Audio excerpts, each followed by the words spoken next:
त्यामध्ये तुला महत्वाचं स्थान दिलं जाईल. म्हणून किंवा पाप आणि पुण्य ठरवण्याचं काम तुला दिलं जाईल. म्हणून दसव्या विधीमध्ये कावळा शिवतो. याचं कारण आहे कावळा शिवावा. का शिवावा?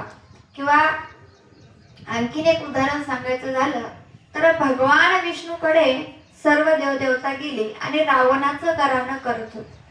रावणाचं घराणं करत असताना सर्व देवदेवता घराणं करत होती. तेवढ्यात रावण तिथे आला. आता रावण तिथे आला ही बातमी सर्व भगवंतांना देवदेवतांना कळाली.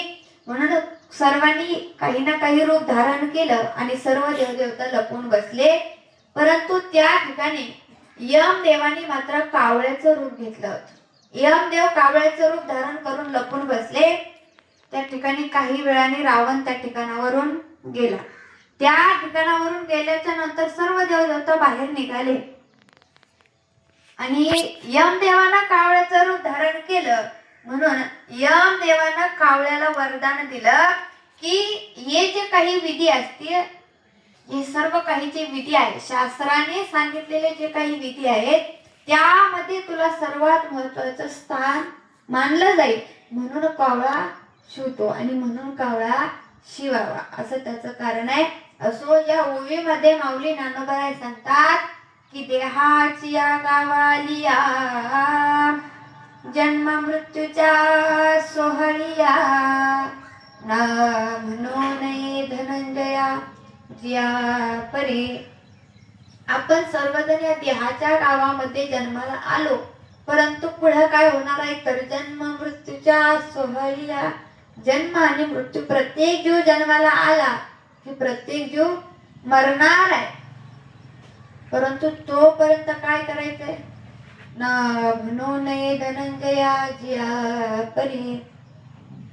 आपल्याला नाही म्हणता येणार नाही. प्रत्येक जीव जन्माला आला आणि प्रत्येक जीव मरणार आहे.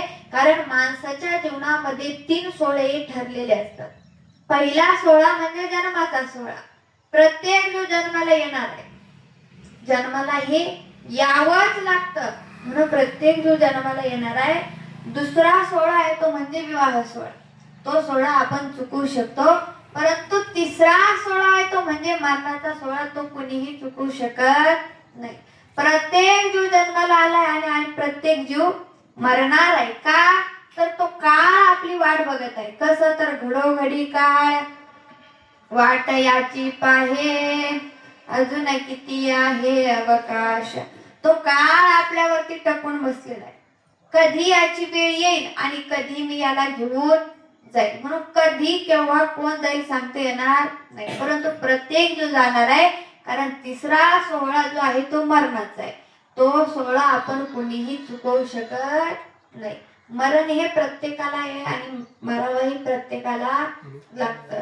परंतु या देहाच्या गावामध्ये आपण जन्माला आलो तर काय करायचंय? जोपर्यंत आहे तोपर्यंत आपल्याला नामस्मरण करायचं. त्या भगवंताचं नामस्मरण करायचंय. का तर भगवंताने आपल्याला हा 3.5 हाताचा नरदेह तुम्हा आम्हाला दिला. कशासाठी? नामस्मरण करण्यासाठी. त्या भगवंताचं भजन करण्यासाठी दिला. देवे दिला देह भजन गोमठा तो या झाला फाटा बालिकेचा. दिले इंद्रिय हात पाय कान डोळे मुखा बोलाया वचन जेने तू जोडासी नारायण नासी जीवपण भव रोग. त्या भगवंताने आपल्याला सर्व इंद्रिय दिले. कशासाठी? नामस्मरण करण्यासाठी. त्या भगवंताची वारी करण्यासाठी दिले. माऊली ज्ञानोबा सांगतात, माऊली ज्ञानोबा ज्ञानेश्वरी मध्ये सांगतात की जवळ हे सकळ सिद्ध आहे हात चालावया पाय तव तू आपुले स्वहित साहे तीर्थयात्रे जाय चुकू नको. जोपर्यंत हे हात पाय चांगले आहेत तोपर्यंत तू तुझं हित साधून घे. तीर्थयात्रेला जायचं चुकू नको असं माऊली ज्ञानोबा सांगतात. कारण आपलं हित कशात आहे ते आपल्याला कळालं पाहिजे. तेच माऊली ज्ञानोबा सांगतात की तू तुझं हित साधून घे. कारण आपल्या जीवनाचा जर उद्धार करून घ्यायचा असेल तर त्या भगवंताचं नामस्मरण करावाच लागणार आहे, कारण त्या भगवंताने देहच त्याच्यासाठी दिला. मग प्रत्येक जीव जाणार आहे, परंतु कुणाला मरावं वाटतं का? कुणी भगवंताला म्हणतं की भगवंता मला मरण दे, असं कुणीही म्हणत नाही. असंच एक व्यक्ती कल्पतरूच्या झाडाखाली जाऊन बसला.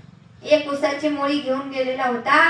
उसाची मोळी जड झाली म्हणून झाड दिसलं, कल्पतरूच्या झाडाखाली जाऊन बसला आणि बसल्या बसल्या विचार करत होता की काय हा देह भगवंताने मला दिलाय, या संसार भगवंताने हा देह दिला, या संसारामध्ये मी गुंतलो, या संसारामध्ये एवढं दुःख आहे की काबाड कष्ट करावे लागतात, तरीही माझे कष्ट कोणाला दिसत नाही, असा विचार करत होता.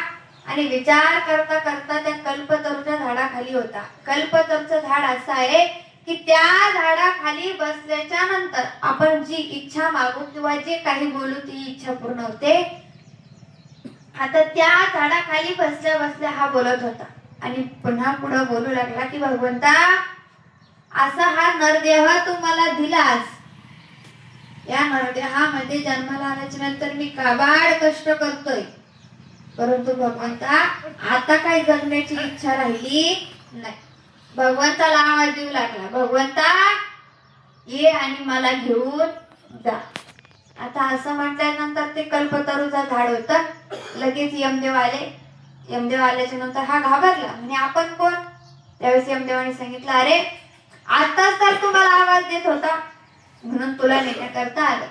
असं म्हटल्यानंतर तो म्हणाला, हे बघा यमदेवा, ही जी उसाची मोळी आहे ती मला जड झाली, ती उचलून द्या म्हणून तुम्हाला मी बोलवलं, मला नेण्यासाठी बोलवलं नाही. म्हणजे मरण हे प्रत्येकाला नकोय, मरण कुणालाही वाटत नाही, परंतु मरण हे अटळ आहे, मरण कुणालाही चुकणार नाही. का तर त्या भगवान परमात्म्याने हा जो देह आपल्याला दिला तो भाड्याने दिला.